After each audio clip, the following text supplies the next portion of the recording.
In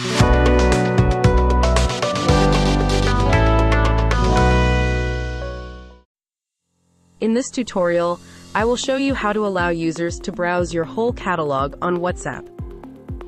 First, you need to make sure you have your WhatsApp channel connected and also have your Meta catalog connected to your account. Go to Settings, Channels, WhatsApp and click on Manage.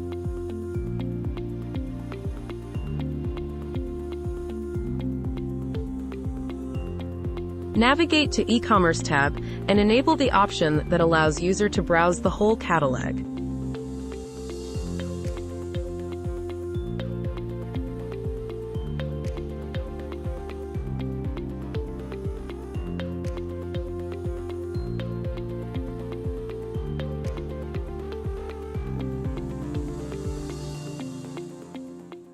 Here we come to the end of this tutorial.